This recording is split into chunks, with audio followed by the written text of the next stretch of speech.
So let's talk about what I do different with my cornbread for my dressing than what I do with my cornbread normally.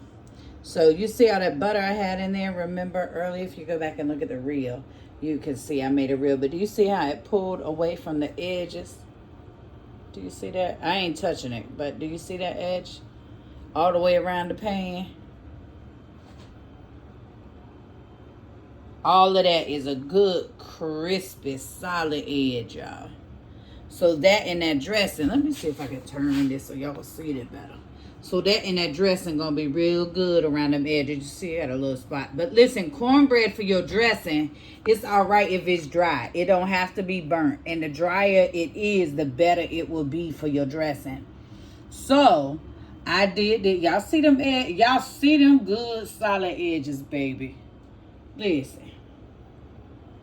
And this is the same pan I'm going to make the dressing in that I made this cornbread in. So also a little trick, what I do is once it's done, the cornbread is solid done in the oven and it get dark like this. When I turn my oven off, because I cook my cornbread on 425. So when I turn my oven off, I leave the cornbread in the oven for another 5 minutes. That way it's in that dry heat in that oven to help pull some more of that moisture out of there. Just a little trick, make that cornbread good and dry, because you do not want no moist cornbread for dressing. It'll never come out right. It's going to be, either you're going to cook, what's going to happen if your bread, if your cornbread is already wet, it ain't dry all the way out, what's gonna happen is then your cornbread, either you're gonna cook it too long because you're gonna think it's too moist and it's gonna overcook, or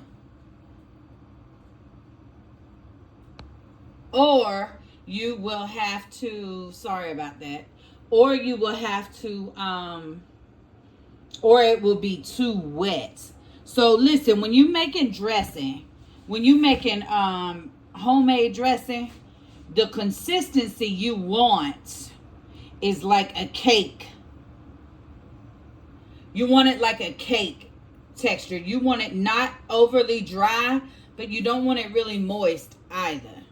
So you want it like a cake. You don't want it quite as dry as a cornbread, but you don't want it as wet. You don't want it wet like a cheesecake either.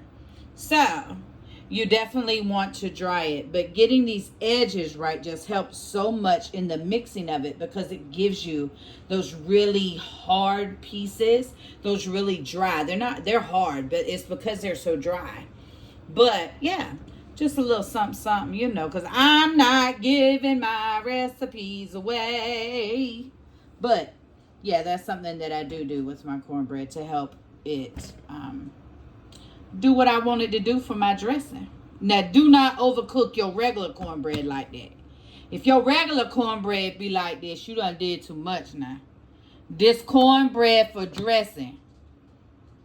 Okay. You got to make things plain, because, baby, if people act like you ain't said it, they ain't listening. That's what had happened. So, I hope y'all were listening. This is cornbread for dressing. You want it dry. Very dry. Now, what I am going to do is let it cool off. Then I'm going to put a paper towel over it, and it's going to sit out all night long in this here pan. That's it. That's all. I'm probably going to cut it. Once it cools some, I'm going to cut it and so it can get drier. But it will sit all night, and then I'll make my dressing tomorrow. And I'll show y'all that whenever I make it. Not when I make it, because y'all won't have my recipe, but I will come and show y'all what I got. Bye.